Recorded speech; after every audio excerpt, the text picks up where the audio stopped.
Bilang ng Animal Bite Treatment Center sa Pangasinan kulang pa ayon sa Provincial Health Office. Naritong report.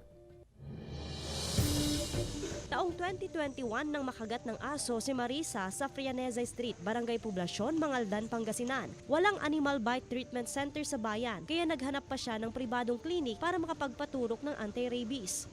Mahirap kasi magbibiyahe ka pa. Sa Region 1 pa pumupunta. Maganda kung meron sana dito sa Mangaldan para hindi na pupunta doon sa Dagupan.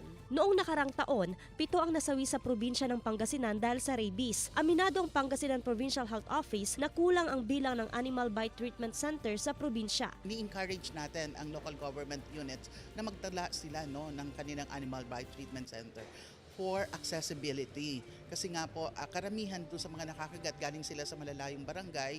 So, instead na pupunta sila sa ating mga Animal Bite Treatment Center, naghahanap sila ng tandok na malapit po sa kanila. Dapat din umanong maglaan ng sariling pondo ang mga LGU na pambili ng human anti-rabies vaccine. Payo ng otoridad, sakaling makagat ng asong may rabies, lalo na ngayong mainit ang panahon kung saan mas agresibo ang mga alaga. Hugasan kaagad po ang ating pong sugat na malinis na tubig at sabon. At pagkatapos po, kailangan tayo pumunta sa mga Animal Bite Treatment Centers. Kasama si Ron Alistair Taniedo, Joan Punsoy, One North, Central Luzon.